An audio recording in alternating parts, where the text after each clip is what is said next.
San Vicente Fundación.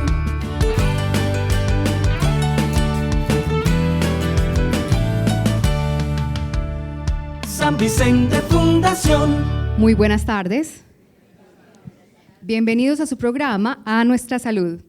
Programa realizado por el Hospital Universitario San Vicente Fundación de Medellín y por sus especialistas con el ánimo de enseñarnos a vivir saludablemente.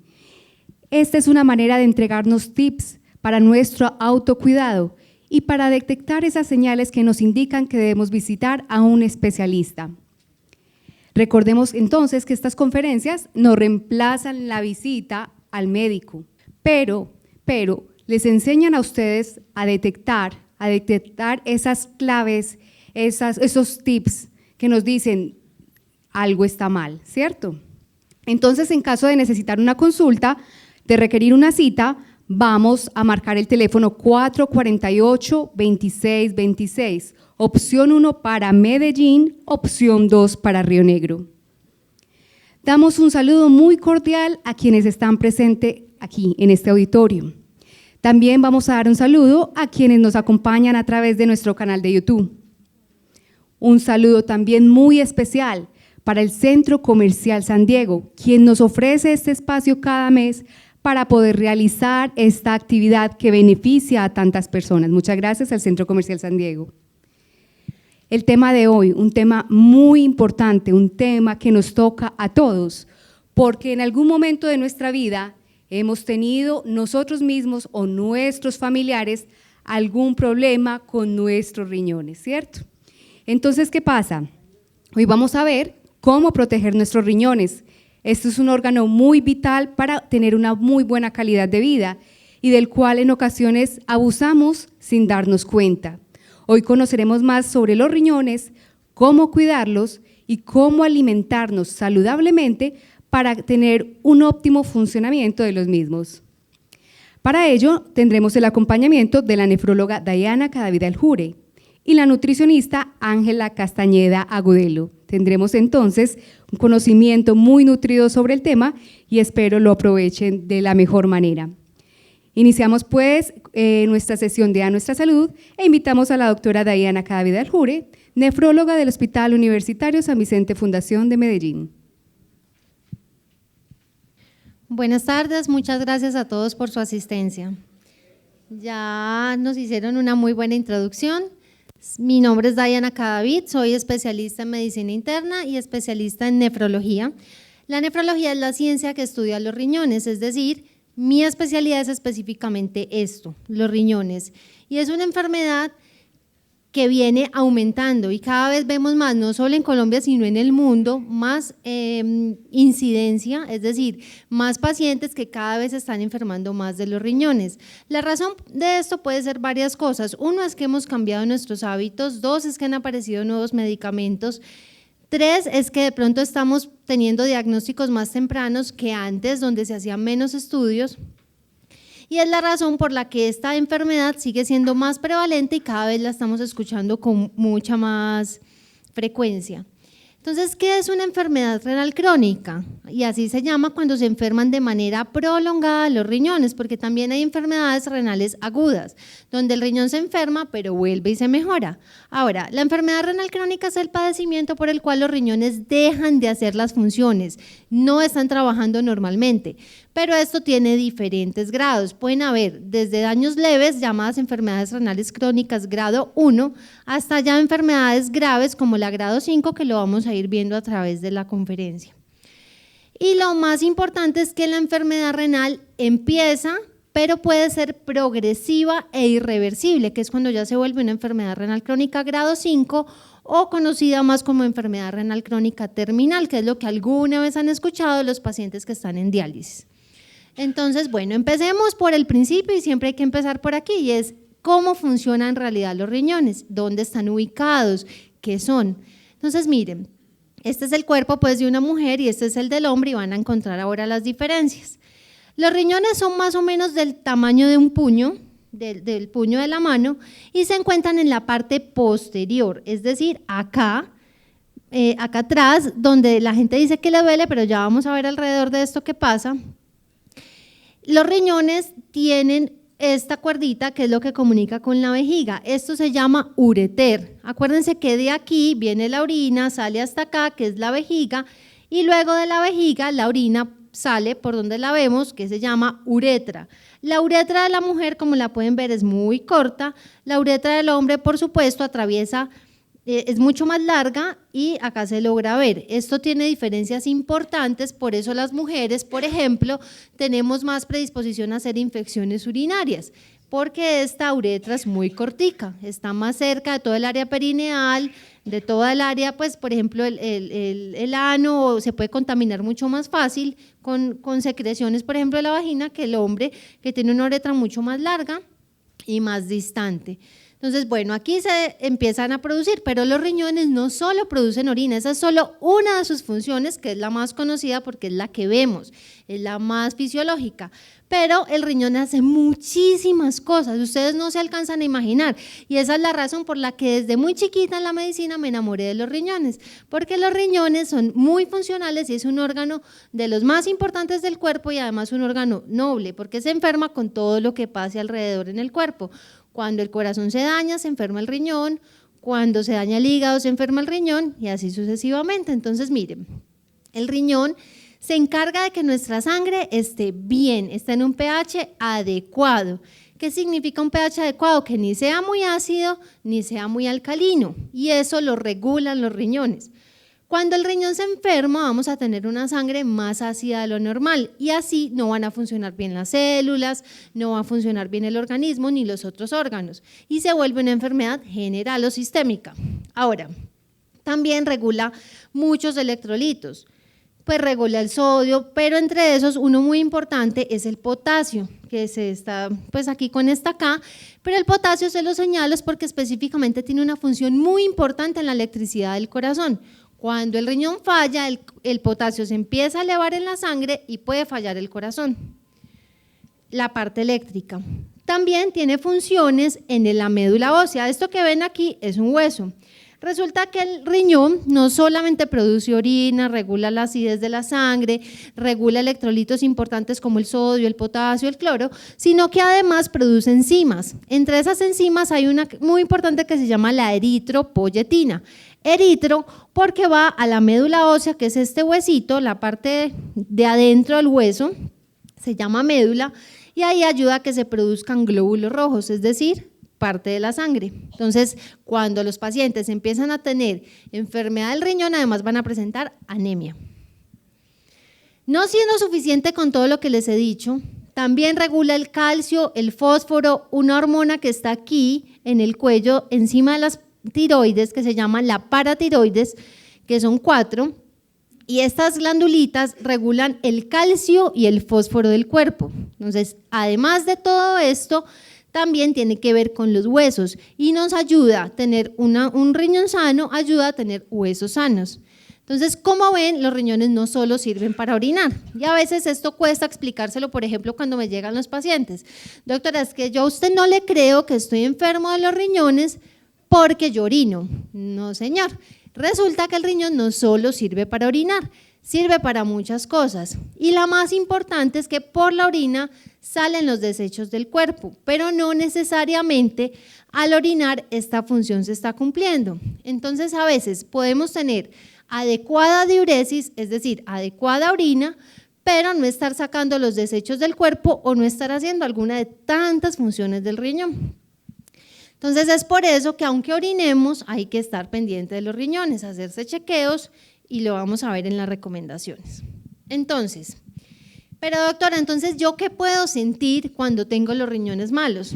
Y esta es una gran desventaja y es que los riñones en principio, es decir, inicialmente cuando se empiezan a dañar no dan síntomas.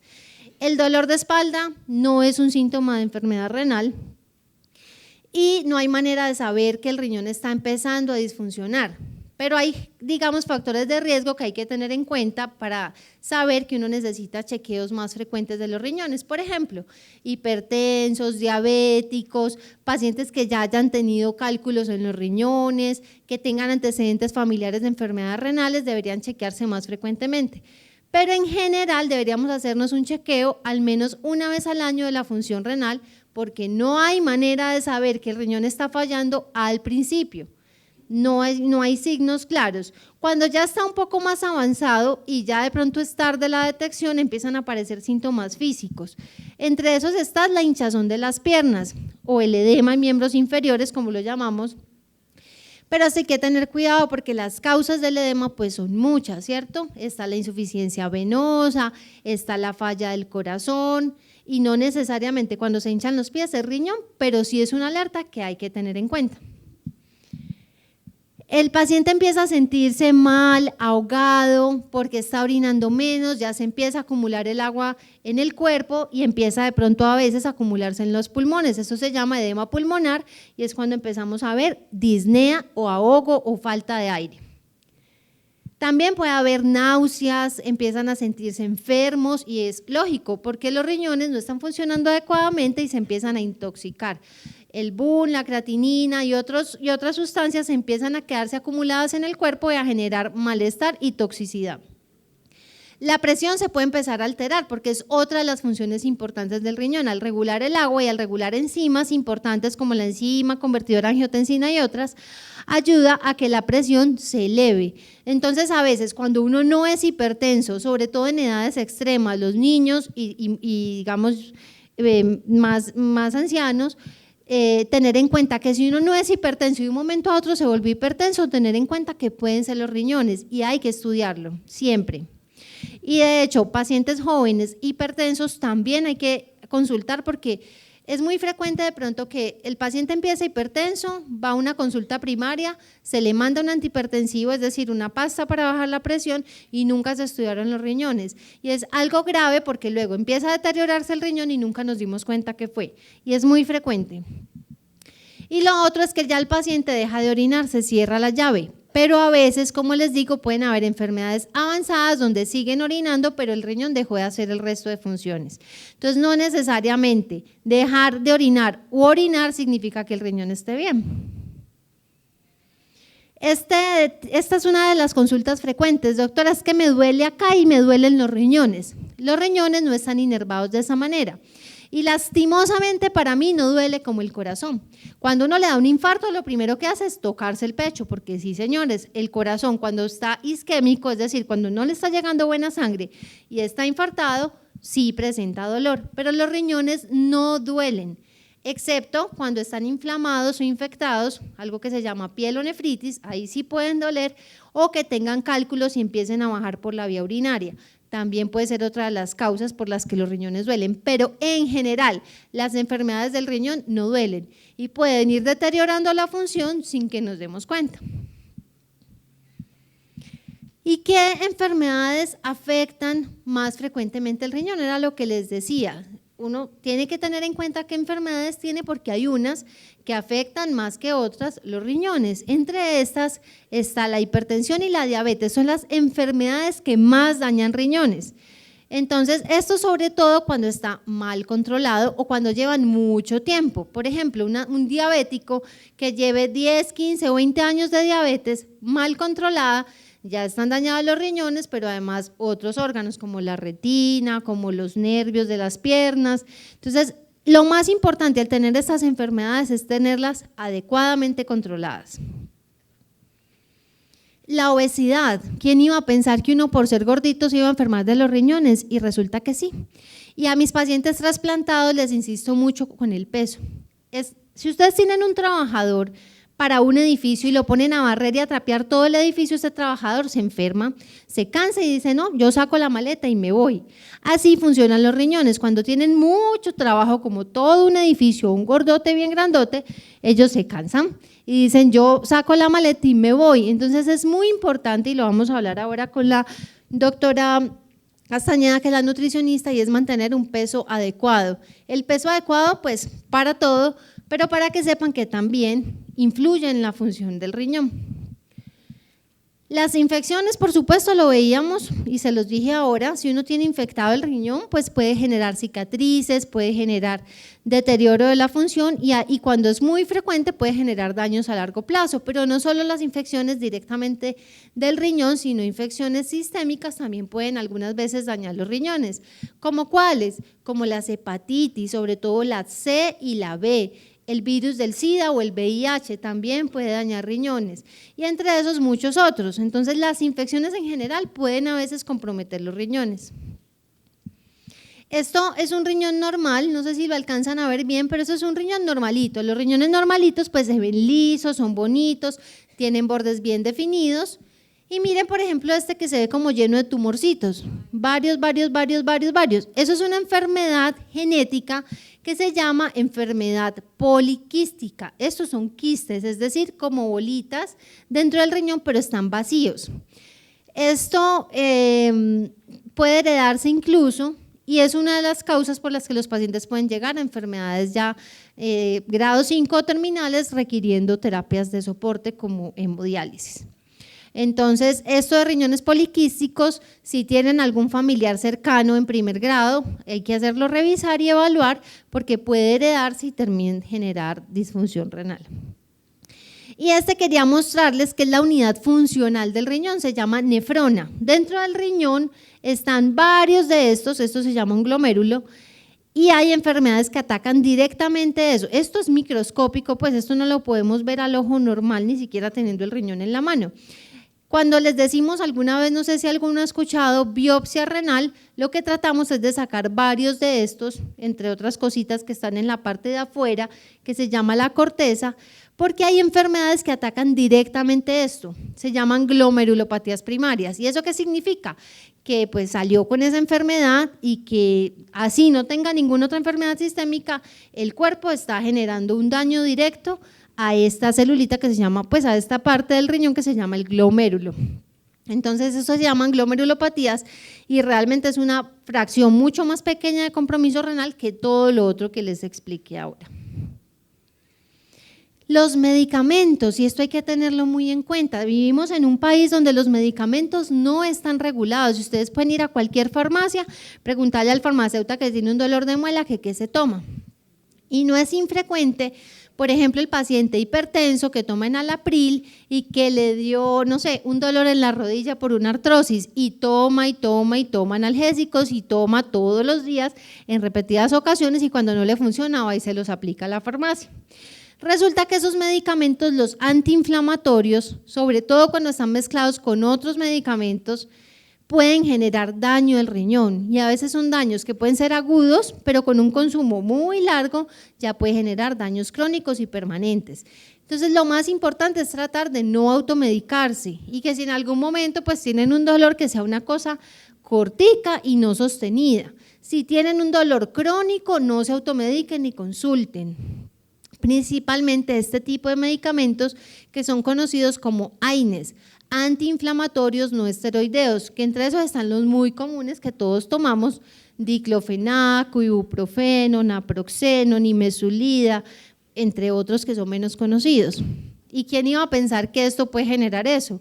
Y sí, he tenido muchos pacientes que terminan haciendo falla renal, sobre todo los que tienen otros medicamentos concomitantes. Digamos que por sí solos y una sola vez o unos pocos días no va a generar ningún problema. El problema viene es cuando son pacientes delicados o que toman otros medicamentos o cuando es un consumo sostenido por largo plazo. Mucho cuidado con los medicamentos naturistas. No digo que funcionen o que no funcionen, esa no es mi materia, pero tener cuidado con dónde los producen, quién, dónde los están comprando y si en realidad les sirve para lo que están formulados. ¿Por qué se los digo? Porque puede generar toxicidad y no porque la vecina lo toma y no le haya pasado nada, no quiere decir que uno lo pueda tomar y no le pase nada. Todos los organismos somos diferentes. Y estos medicamentos en su gran mayoría salen a la venta sin ni siquiera tener un estudio. Cuando ustedes les vamos a formular cualquier medicamento, un acetaminofén es un medicamento que ya ha sido estudiado en varias fases y ha tenido estudios de seguridad antes de salir al mercado. Estos medicamentos a veces salen sin ningún tipo de estudio y no sabemos cómo actúa, con otros medicamentos, no sabemos cómo actúa con ciertas enfermedades ni qué toxicidades puede generar. Hay muchos reportes, por ejemplo, de esta que se llama hierba de San Juan, donde se ha generado toxicidad tanto hepática, neurológica, renal, también con el ginkgo biloba hay algunos reportes, sobre todo de sangrados y otros medicamentos que se toman de manera muy frecuente y natural, pero ya deja de ser natural cuando está en una pasta. Si ustedes lo piensan bien, no puede ser natural porque ya ha pasado por procesos químicos para volverlo pasta, ¿cierto? Entonces, no es recomendable. Y lo que sirve para todo casi nunca sirve para nada o para nada bueno. Por ejemplo, esta uña de gato que cura la hipertensión, cura la yo no sé qué, la diabetes, bueno, eso le sacan un montón de cosas que al final no terminan sirviendo para mucho. Aquí le llaman el milagro amazónico. Entonces, mucho cuidado con lo que sirve para todo. Si existiera un medicamento que cure todo, pues sería la maravilla y dejarían de existir los médicos, ya no necesitarían. Entonces, no crean en tanta maravilla. Más bien desconfíen un poquito, lean bien y mucho cuidado, mejor consulten al médico antes de empezar a consumir este tipo de medicamentos. Las dietas hiperproteicas, no sé si alguna vez han escuchado de esto, pero son dietas que hacen donde empiezan a comer mucha proteína y dejan de comer el resto, y sí sirve para bajar de peso, pero el riesgo es que toda esa cantidad de proteína la tiene que procesar el riñón, lo lleva a una cosa que se llama hiperfiltración, que es igualito al ejemplo que les puse ahora del único trabajador para todo un edificio. Esto funciona así con las dietas hiperproteicas, o sea, mucha carne, mucha proteína, y lo que lleva es a que el riñón se esfuerce en exceso y saque la maleta y se vaya, por cansancio físicamente. Entonces, mucho cuidado con las dietas hiperproteicas, uno no debe mezclar tantas proteínas. De vez en cuando la bandeja paisa, pues sí, pero no es una bandeja paisa diaria, que morcilla, chicharrón, chorizo, frijol y huevo en una sola almuerzo, más carne en polvo. Entonces, imagínense, ahí van como 6 proteínas en uno solo. Entonces, mucho cuidado, pueden consumirlo, no digo que no, pero digamos que no tan frecuente porque ya saben que el riñoncito ahí está sufriendo. Y siempre tratar de ajustar con su nutricionista de cabecera porque cada paciente pues tiene unos requerimientos diferentes, como lo veremos ahora. ¿Cuáles son los tratamientos para la enfermedad renal? Es decir, bueno, ya se me dañó, ya progresó, ¿ahora qué puedo hacer? Entonces, ahí es donde, ¿cierto? ¿Qué más vamos a poder hacer? Entonces, lo primero es tratar las enfermedades de base de manera adecuada. Digamos que la diabetes es una enfermedad muy difícil de manejar porque al principio no genera síntomas, igual que la enfermedad del riñón. Entonces, al principio el paciente pues no siente nada, doctora, es que yo me quiero comer el pan, es que yo me quiero comer la panelita, es que no sé qué, y resulta que la insulina no le está sirviendo para esa cantidad de requerimientos que está teniendo el paciente en comida. Empieza mal, y los órganos empiezan a deteriorar a largo plazo, entonces terminan amputados, sin riñón, ciegos, y no es infrecuente, sobre todo los tipos de pacientes que yo veo que ya están mucho más avanzados. Entonces, siempre que uno tenga una enfermedad, lo más importante es seguir las indicaciones médicas. Créannos que nosotros no decimos mentiras para que ustedes hagan caso, les decimos la verdad para que la sigan y puedan tener una mejor calidad de vida, porque en últimas es en eso en lo que impactamos, en que no terminen viejitos, amputados en una silla de ruedas y dependientes de otra persona, ¿cierto? Entonces, siempre tener en cuenta tratar adecuadamente las enfermedades de base. Evitar la deshidratación. La deshidratación nunca va a ser buena. Si ustedes tienen diarrea, pues hay que tratar de hidratarse adecuadamente, que ahí utilizarían sales de rehidratación oral, que son pues los sueritos, y tomar adecuado líquido. El líquido también va ajustado a cada paciente, no es lo mismo alguien que no tiene falla del corazón que alguien que tiene falla del corazón o del riñón. Entonces, siempre preguntar cuál es la ingesta adecuada de líquidos, pero no dejarse ir al extremo de la deshidratación. Tener en cuenta medicamentos, cuando nosotros los evaluamos siempre tenemos en cuenta qué medicamentos están consumiendo que puedan deteriorar más los riñones y los quitamos. Esto ya pues es algo específico de manejo médico.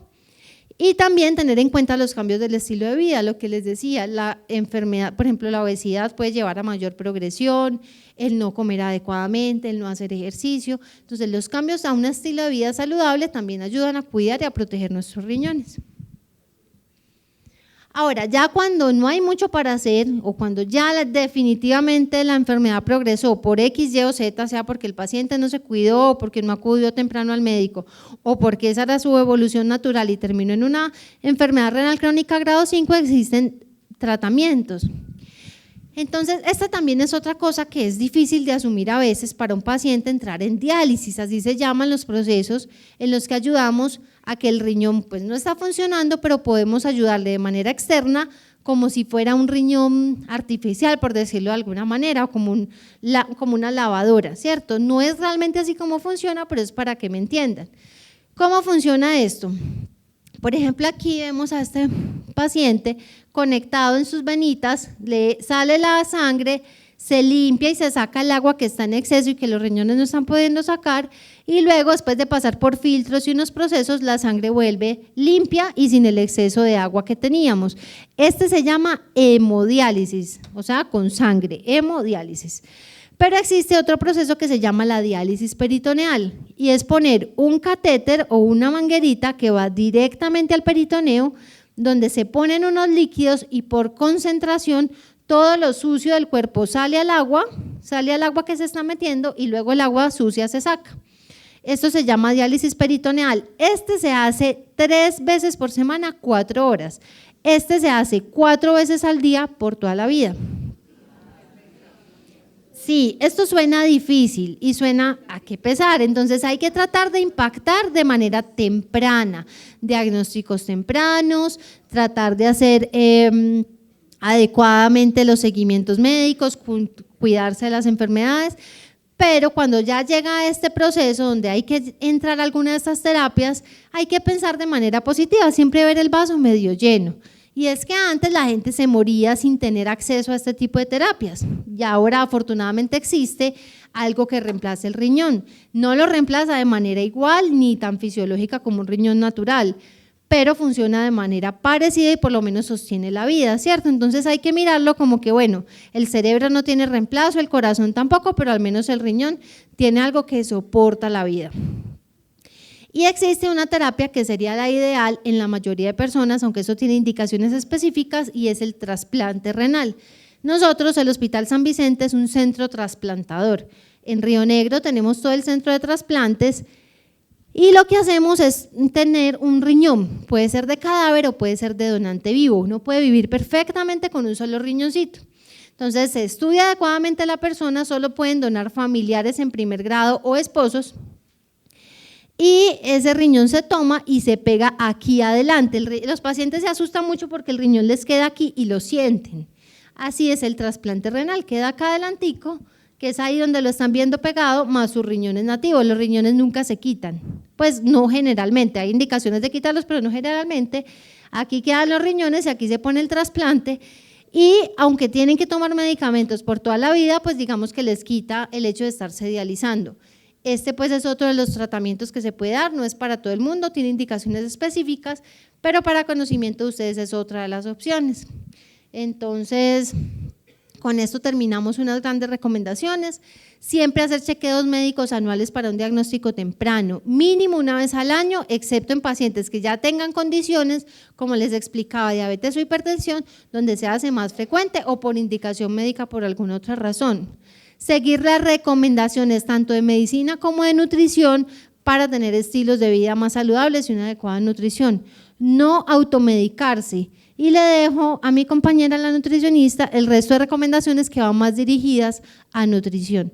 Y ahora al final de la charla hacemos las preguntas. Espero que les haya gustado y que haya al menos quedado un panel global de qué es la enfermedad renal, cómo se trata y cómo se diagnostica. Muchas gracias.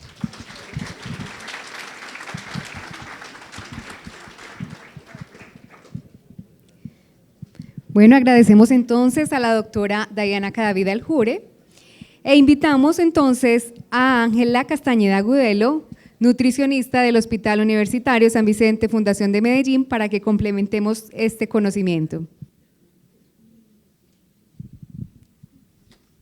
Muy buenas tardes. Como ya lo vimos en la conferencia previa, la alimentación es un aspecto muy importante para cuidar nuestros riñones.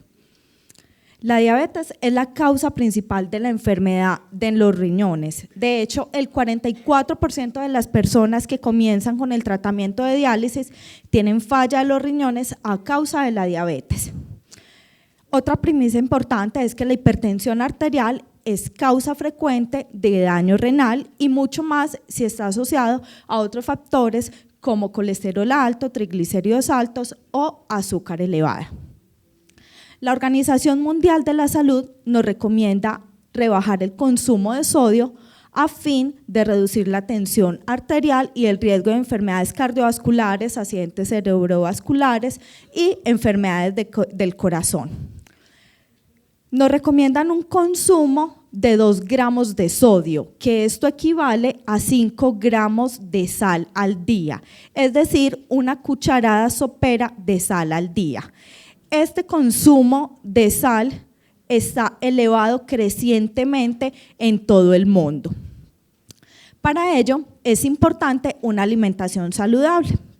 Para ello tenemos que tener un adecuado peso, por lo que se indica una dieta saludable que comprende 6 aspectos importantes. Uno es que nuestra alimentación debe ser completa, que debe contener de todos los grupos de alimentos como frutas, verduras, carbohidratos como las harinas, proteínas, porque las proteínas también son importantes para nuestro organismo. Se debe consumir de una forma suficiente que cubra todos nuestros requerimientos. Todas las personas tienen distintos requerimientos, si son hombres, si son mujeres, y dependiendo del peso. Debe ser una alimentación equilibrada que contenga de todos los grupos de alimentos, adecuada para nuestra edad y para nuestro peso, variada que contenga de todos los grupos de alimentos y que si vamos a consumir frutas, no consumir solamente el mango, sino que debe ser variada en cuanto a cada grupo de alimentos y una alimentación inocua con buenas prácticas higiénicas. La importancia de cocinar y preparar alimentos totalmente caseros puede ayudarnos entonces a comer más saludable, pero ¿cómo vamos a hacer para comer más saludable? Entonces, una de las recomendaciones, la primera recomendación entonces es escoger alimentos saludables para el corazón, porque si no tenemos el corazón saludable, nuestros riñones van a verse afectados. Para ello debemos evitar las grasas, porque estas son las que se van a acumular en los vasos sanguíneos, el corazón y los riñones. ¿Qué vamos a recomendar? Entonces, elegir métodos de cocción más adecuados. ¿Cuáles son los métodos de cocción más saludables? Entonces, por vapor, al horno, sofrito, al vapor, asado, en vez de frituras, ya que este aceite, a pesar de que lo estemos utilizando, se va a quedar impregnado en los alimentos, ocasionando daños en nuestro corazón y, como ya sabemos, nos va a afectar nuestros riñones. Una de las recomendaciones entonces es cocinar con aceite en spray. Ya lo venden en los supermercados, que es con este atomizador, se debe utilizar y ahí uno puede garantizar que no se le vaya la mano en la adición del aceite, o utilizar pequeñas cantidades de aceite vegetal, preferiblemente de girasol, de canola, en lugar de mantequillas y de aceites de origen animal. En cuanto a la carne, entonces es necesario quitar la grasa que tiene la carne, y cuando comemos pollo o pavo, quitarle el pellejo o el cuerito para no comernos esa grasa.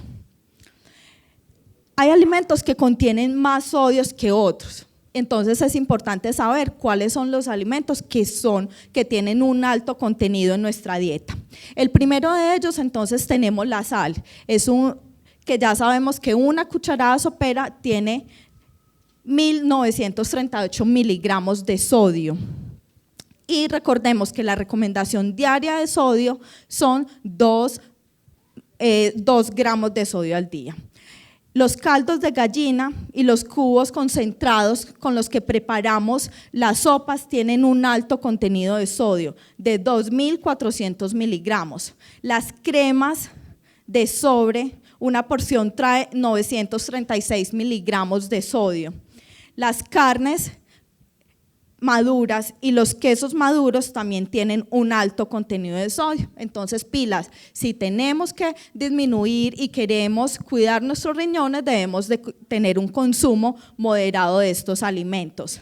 Sabemos también que los enlatados y los encurtidos tienen un alto contenido de sodio, pero entonces, ¿qué vamos a hacer si no tenemos más opciones de este consumo? Entonces, vamos a enjuagar estos alimentos que vienen enlatados para retirarles pues un poco este contenido de sodio, porque la sal la utilizan como un conservante. Sabemos también que las comidas rápidas como la hamburguesa, el perro, también contienen alto contenido de sodio, entonces no se recomienda consumir todos los días. Y los alimentos en paquetes también tienen un alto valor de sodio. Pero entonces, ¿qué opciones les vamos a dar a las personas si consumir con sal le da mejor sabor al alimento? Entonces vamos a utilizar especias, hierbas y condimentos que no tengan sodio. Las opciones para las preparaciones entonces son orégano, perejil, tener en la casa estas hierbas y plantarlas en el balcón y tenerlas a la mano para preparar los alimentos de una forma más saludable. El tomillo, el romero, la menta pueden modificar el sabor de los alimentos si no somos capaces de consumirlos sin nada de sal. Otro alimento que le puede dar un poco de sabor a nuestras carnes, que es el ajo, la naranja y el limón y el vinagre. Entonces son opciones que podemos utilizar día a día en vez de utilizar la sal. Importantísimo, retirar los saleros de la mesa. No adicionarle sal a los alimentos después de cocinados o cuando ya los tengamos listos para el consumo en la mesa del comedor. Si les vamos a adicionar sal, que sea sal antes de la cocción o del método de preparación que vamos a utilizar. Y adicional a esto, si tenemos insuficiencia renal, no debemos utilizar la sal dietética que están vendiendo, porque esta es rica en otro mineral que es el potasio y el riñón no es capaz de filtrar este mineral y podemos traer más problemas a nuestra salud. Existe una reducción significativa de la presión arterial en las personas que están disminuyendo la ingesta de sal, independientemente de la edad que tenga y del estado nutricional que tenga. Entonces, con un pequeño cambio de vida que tengamos de la disminución de sal y de sodio, entonces vamos a tener niveles bajos en presión arterial. Un aspecto importante de la lectura de etiquetado nutricional. Entonces, cuando vayamos al supermercado, dedicarle tiempo a saber y a elegir los alimentos que vamos a comprar. La etiqueta nutricional se encuentra en la parte de atrás de los alimentos, en donde se encuentra el tamaño de la porción, las calorías, la grasa y el aspecto que nos trae hoy para cuidar nuestros riñones, el sodio. Si está superior al 20%, es un alimento que tiene un alto contenido de sodio, entonces procurar no consumirlo. Debemos consumir entonces y mirar en los empaques de los alimentos que diga sin sodio, libre de sodio, sin sal, muy bajo en sal, poco sodio, sin sal agregada, con poca sal agregada. Hay que elegir entonces alimentos que contengan menos sal y menos sodio para ayudar a mantener la presión arterial en el nivel establecido por el médico tratante. En cuanto a la cantidad y el tipo correcto de proteínas, entonces vemos que los alimentos altos en proteínas son las carnes, el huevo, el pescado, el queso, los lácteos, las leguminosas como los frijoles, la lenteja, los garbanzos y algunas nueces y semillas tienen un alto contenido de proteína. Definitivamente decir que un alimento es el malo de la historia no se puede decir, no hay ningún alimento malo. Lo importante es saber en qué cantidad vamos a consumir estos alimentos y con qué frecuencia. Cada plan nutricional tiene que ser individualizado, saber cuánto requiero de proteína y si tengo una enfermedad renal, saber en qué estadio está para poder saber cuánto es el requerimiento de proteína. No es dejar de consumir la proteína, sino es saber elegir un adecuado aporte. Sabemos que la proteína entonces viene de estos alimentos de origen animal, como ya se los mencioné, y se debe preguntar al especialista en la nutrición cómo debo combinar estas proteínas en la dieta de una forma correcta. Entonces hay que tener cuidado con algunos alimentos que pueden ser tóxicos para nuestro organismo. Uno de ellos es el carambolo, que en pacientes que tienen enfermedad renal les puede causar una neurotoxicidad grave que en algunos casos puede llevar a los pacientes a la muerte y a una unidad de cuidados intensivos porque el riñón no puede depurar algunos elementos que este trae. Pilas, no es dejar de consumir el carambolo, sino que tener cuidado en pacientes que tienen insuficiencia renal. Hay algunas infusiones que están muy de moda y yo creo que si ustedes se meten en internet van a encontrar miles de alimentos milagrosos para curar los riñones. Entonces hay que saber y consultar con la nutricionista, con el especialista, si realmente estos alimentos nos van a curar los riñones o cómo nos van a prevenir. Entonces, tenemos infusiones de miles de cosas, de perejil, de diente de león, cola de caballo, infusión de jengibre y varios zumos y jugos de verduras y de frutas que todavía, entonces esto se tiene que investigar muy bien, saber en qué cantidad lo vamos a consumir diariamente y con qué frecuencia y que sea el especialista de cada uno el que nos diga si se puede consumir o no. Como lo dijo la doctora, ya hay evidencia grande en algunos productos naturistas que son hepatotóxicos y nos pueden dañar los riñones también. Es necesario mantenernos en forma y activos, para ello se recomienda el ejercicio. En estos momentos estamos muy sedentarios, estamos dedicando más tiempo a las pantallas y no estamos dedicándole tiempo a realizar un ejercicio, ya que este va a ayudar a reducir la presión arterial y por lo tanto va a reducir el riesgo de enfermedad renal crónica. Es importante realizar ejercicio por lo menos 4 veces a la semana, 3 veces a la semana, mínimo 30 minutos. Fracciónelo, si no es capaz de realizar el ejercicio los 30 minutos seguidos, realice 15 minutos en la mañana, 15 minutos en la tarde, pero realizar una actividad física.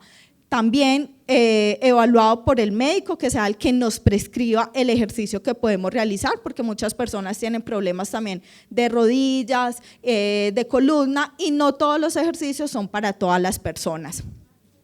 Con respecto a la ingesta de agua, entonces la ingesta de agua es fundamental, ya que esta va a facilitar la eliminación de unos componentes por los riñones y va a disminuir notablemente los riesgos de desarrollar enfermedad renal.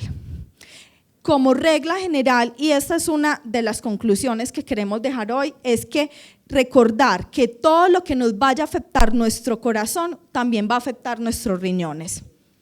Muchísimas gracias.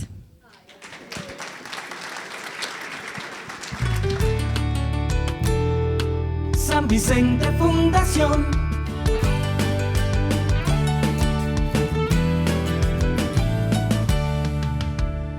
San Vicente Fundación.